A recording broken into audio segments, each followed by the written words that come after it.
সবাইকে নববর্ষের আন্তরিক এবং শুভেচ্ছা। গত 5 জানুয়ারি 2024 মহামান্য রাজ্যপাল আমাদের অ্যাসেম্বলিতে যে ভাষণ রেখেছেন, সেই ভাষণে অ্যামেন্ডমেন্ট মোশনে আমাদের বিরোধী যে বিধায়করা অ্যামেন্ডমেন্ট মোশন এনেছেন সেটাকে সমর্থন জানিয়েই আমি কিছু বক্তব্য পেশ করতে যাচ্ছি।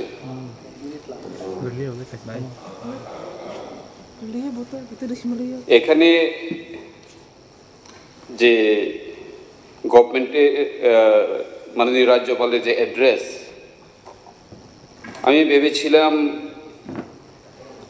যে রাজ্যপালের ওইখানে যে টাউন কমিটি বিল, এডিসি থেকে পুলিশ বিল, কাস্টমারি ল, এই বিলগুলি একটু উল্লেখ থাকবে, কিন্তু দুঃখের বিষয় ওইগুলি কোনোটাই এখানে উল্লেখ করা নেই।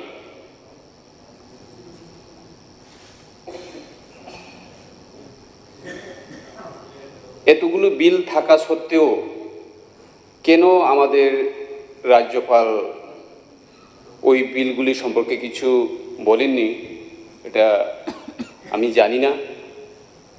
তার সঙ্গে আমি এক্সপেক্ট করেছিলাম যে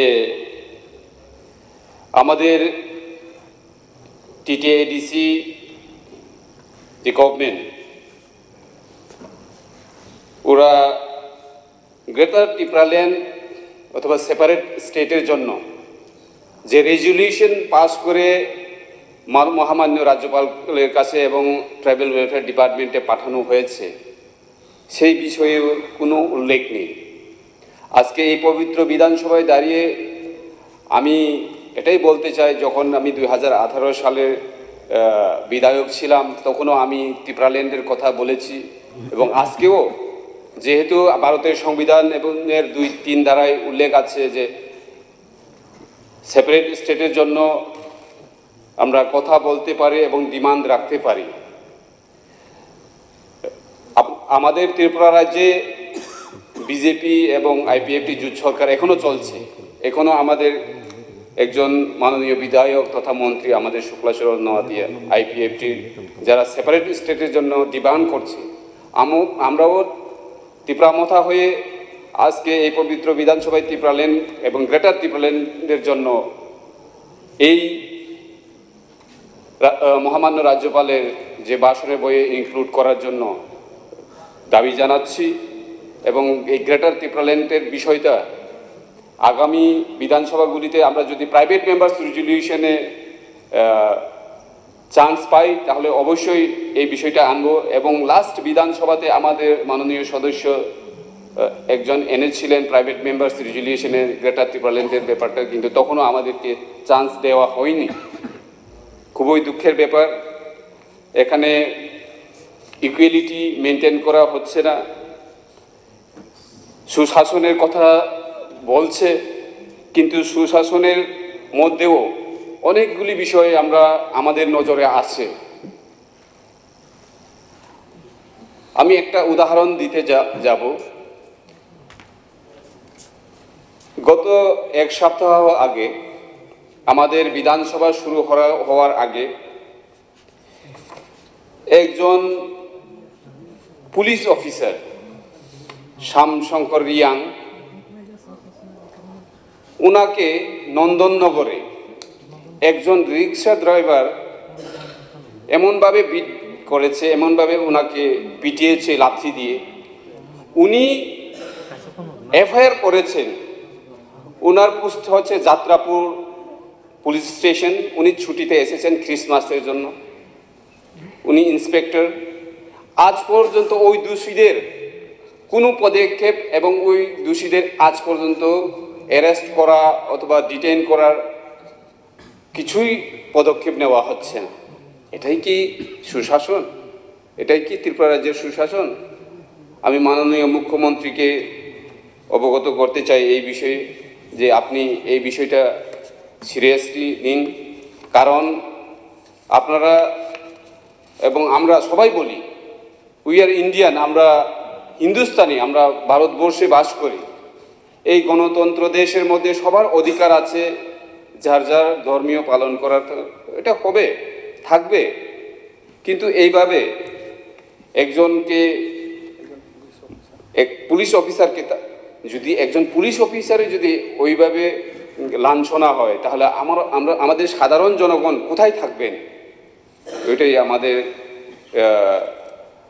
খুবই কষ্ট লাগে। ওইসব বিষয়ে যদি আমরা আলাপ আলোচনা করি, সুশাসনের নামে অনেক কিছু হচ্ছে।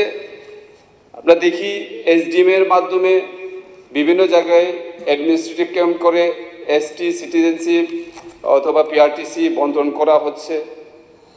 হ্যাঁ, খুব ভালো, কিন্তু আমরা চাই সুশাসনকে আরও সামনে এগিয়ে নিয়ে জনগণের ঘরে যদি আমরা নিয়ে যেতে পারি তাহলে আরও ভালো হবে। আমি মাননীয় মুখ্যমন্ত্রীকে একটা চিঠিও দিয়েছিলাম সুশাসন এবং সবকা সাথ সবকা বিকাশ এই মন্ত্রকে নিয়ে আসুন না, আরও আমাদের এই সুশাসনকে আরও সামনে এগিয়ে নিয়ে। আমি যে চিঠি মুখ্যমন্ত্রীকে দিয়েছিলাম সেটা হচ্ছে আমার এরিয়াতে 2টি ব্লক, হেজামারা ব্লক এবং লেফুঙ্গা ব্লক, যেটা মোহনপুরের আন্ডারে পড়ে, মোহনপুর হেজামারা ব্লক এবং লেফুঙ্গা ব্লক, 2টি ব্লককে নিয়ে একটা SDM অফিস করার জন্য আমি মুখ্যমন্ত্রীকে চিঠি দিয়েছিলাম। এমনকি আমি মাননীয় রাজ্যপালের সাথেও দেখা করেছি ওই বিষয়ে, এবং আমাদের এগ্রিকালচার মিনিস্টারকেও বলেছি ওই বিষয়ে। ওইগুলি করলে আমাদের জনগণরা যারা গ্রামের থেকে এসে এই শহর অঞ্চলে এসে গাড়ি ভাড়া এবং টাইম খরচ যাতে সেভ করা যায়, এগুলি চিন্তা ভাবনা করে ওইগুলি দেখা দরকার। মাননীয় রাজ্যপালের ভাষণের মাধ্যমে আমাদের পরিষদীয় মন্ত্রী ভাষণ রেখেছিলেন। ওই সময় উনি বলেছিলেন তিপ্রাসা পিপলরা, আমরা যারা গ্রামে বাস করি, যারা তিপ্রাসা আছে, PMAY ঘর 1,51,404টা ঘর বন্টন করা হয়েছে। খুব ভালো, যাদের ঘর নেই তাদের ঘর পাওয়া উচিত। কিন্তু দেখা যাচ্ছে, যেটা প্র্যাকটিক্যাল আমি বলছি এই হাউসে, আমাদের গ্রাম অঞ্চলে যেই গ্রামে এখনো গাড়ি যায়নি, ওই দিনও আমি মডেল ভিলেজের ব্যাপারে যখন কথা বলছিলাম তখন এই কথাই এসেছিল যে যেই গ্রামে এখনো গাড়ি যায়নি, ওই গ্রামে একটা ইট, 1 বস্তা সিমেন্ট এবং আমাদের রড যদি নিয়ে যেতে হয়, তাহলে আমাদের মিউনিসিপ্যালিটি এরিয়ার থেকে আমাদের গ্রাম অঞ্চলের যে ভারী ঘর তৈরি করার জন্য, কনস্ট্রাকশন করার জন্য যে খরচটা হয় সেটা বেশি লাগে। মাননীয় সদস্য স্যার প্লিজ, এটাই লাস্ট আমার পয়েন্ট। আমি এর আগেও RD মিনিস্টার যখন ছিলেন আমাদের জিষ্ণু দেববর্মা, তখন আমি বলেছিলাম যে কোনো কাজ প্ল্যান ওয়াইজ করলে সুন্দর হবে। যদি আমাদের RD রুরাল এরিয়ার যে ঘরটা হবে তার জন্য আলাদা স্টেট, জানি এটা সেন্ট্রাল স্কিম, কিন্তু আমরা সেখানে স্টেট গভর্নমেন্টের যে পার্সেন্টেজ, স্টেট গভর্নমেন্টের যে অংশটা, সেটাকে একটু বাড়িয়ে আমরা যদি গ্রামের ওই বাড়িঘরটাকে করা যায়, তাহলে এই 1,30,000 টাকা দিয়ে তো একটা ঘর হয় না, আমরা সেটা জানি। তবু এই প্ল্যানটা নেক্সট সেশনে যাতে আমরা এই বিষয়টা আবার উঠাইতে না হয়, সেই জন্য প্ল্যানিং কমিশন এবং আমাদের ত্রিপুরা রাজ্যের মুখ্যমন্ত্রীর কাছে আবেদন থাকবে যে এই রাজ্যপালের ভাষণের মধ্যে এইগুলিও যাতে ঢুকানো হয়। কারণ আমরা দেখি যে ঘর বানানোর যে খরচ, সেটা আমাদের আরবান এরিয়া থেকে রুরাল এরিয়াতে আরও বেশি টাকার প্রয়োজন হয়। এইগুলি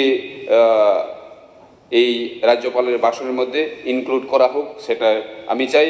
আরও ছিল, অনেক কিছু ছিল, কিন্তু আমাদেরকে এভাবে দেওয়া হয়েছে যে 10 মিনিটের মধ্যে 7 মিনিটের মধ্যে কীভাবে বলবো।